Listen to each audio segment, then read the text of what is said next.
మంచిర్యాల నుండి నిమ్స్కి షిఫ్ట్ చేసి దాదాపు 15-17 రోజులు అవుతున్నా కూడా ఇప్పుడు నేను చూసొచ్చినటువంటి పాప ఇంకా కూడా వెజిటేటివ్ స్టేట్లోనే ఉన్నది.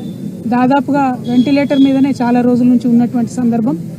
మనము చాలా బాధతో కూడినటువంటి పరామర్శ ఇది. ప్రభుత్వాన్ని మేము డిమాండ్ చేస్తూ ఉన్నాం, విజ్ఞప్తి చేస్తూ ఉన్నాం. పసిబిడ్డల ప్రాణాలు పోతూ ఉంటే పట్టనట్టు ఉండడం సరికాదు.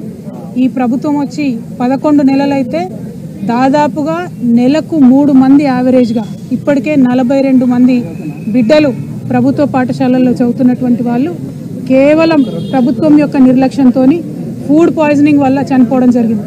అంటే యావరేజ్గా 10 రోజులకు ఒక పసిబిడ్డ ప్రాణాన్ని ఈ ప్రభుత్వం పొట్టన పెట్టుకుంటా ఉన్నది.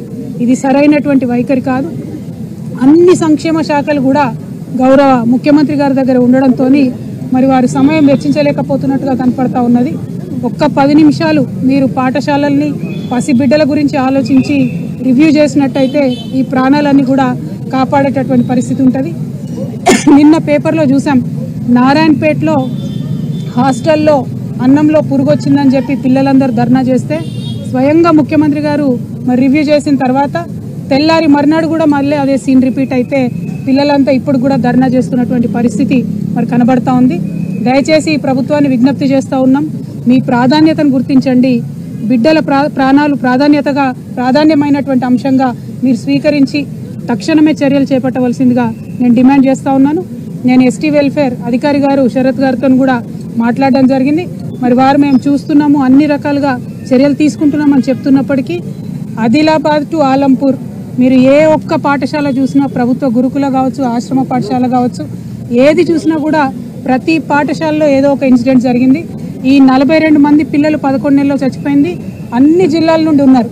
కాబట్టి ఓవరాల్గా ఈ పాఠశాల వ్యవస్థనంతా కూడా మరి ధ్వంసమైనటువంటి పరిస్థితి కనబడతా ఉంది. కాబట్టి దాని మీద ఫోకస్ చేయవలసిందిగా మేము ప్రభుత్వాన్ని డిమాండ్ చేస్తూ ఉన్నాం.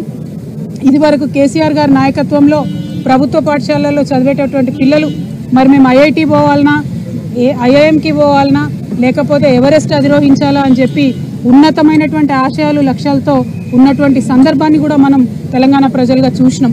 కానీ ఈ 11 నెలల్లోనే మరి ఆ పాఠశాలలు ఈ దుస్థితికి చేరుకొని 10 రోజులకు ఒక పసిబిడ్డ ప్రాణం పోతుంటే కూడా ఉలుకు పలుకు లేకుండా ప్రభుత్వం ఉండడాన్ని మేము తీవ్రంగా ఖండిస్తూ ఈ అంశాన్ని సీరియస్గా తీసుకొని గౌరవ ముఖ్యమంత్రి గారు ఇంటర్ఫియర్ అయ్యి తక్షణమే ఈ పరిస్థితిని చక్కబెట్టాలని చెప్పి ప్రభుత్వాన్ని డిమాండ్ చేస్తూ ఉన్నాం. అట్లానే ఇప్పటి వరకు ప్రాణాలు కోల్పోయినటువంటి ఆ 42 మంది కుటుంబాలకు కూడా ఎక్స్గ్రేషియా కింద 10 లక్షల రూపాయలు ఇవ్వాలని కూడా మేము డిమాండ్ చేస్తూ ఉన్నాం. పోయిన ప్రాణం వెలకట్టలేనిది, పోయిన ప్రాణాన్ని తీసుకురాలేము, బిడ్డ దూరమైనటువంటి దుఃఖాన్ని తీర్చలేము. కానీ వారి ఆర్థిక కష్టాలలో స్వావలంబన ఇవ్వాల్సినటువంటి కనీస బాధ్యత ప్రభుత్వానికి ఉంటుంది. కాబట్టి 10 లక్షల రూపాయల ఎక్స్గ్రేషియా కూడా ఆ పిల్లల కుటుంబాలకు ఇవ్వాలని చెప్పి ఈ సందర్భంగా డిమాండ్ చేస్తూ ఉన్నాం.